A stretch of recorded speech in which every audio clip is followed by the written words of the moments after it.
minsan magtataka ka talaga. Talagang totoo yung love is blind eh.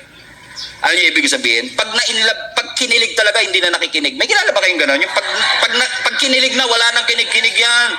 Tuloy yan, tuloy, di ba?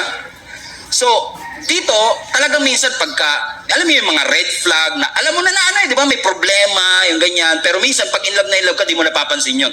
Kaya kailangan mo ng mga kaibigan na magsasabi sa'yo na, hinay-hinay ka, pag-pray mong mabuti yan. Pero ano mangyayari? Dahil mahal na mahal mo, hindi ka makikinig. Eh, tituloy ka, mahal mo eh. After 6 months, nag-pray kayo. Niloko ka. Aroy.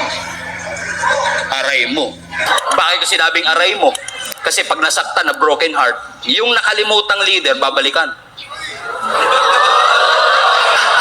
Pastor, heartbroken ako. Kung ako yon, ang sarap sabihin, nung kinilig ka, di ako kasama. Tapos ngayong heartbroken ka, sasama mo ako. Pala ka dyan.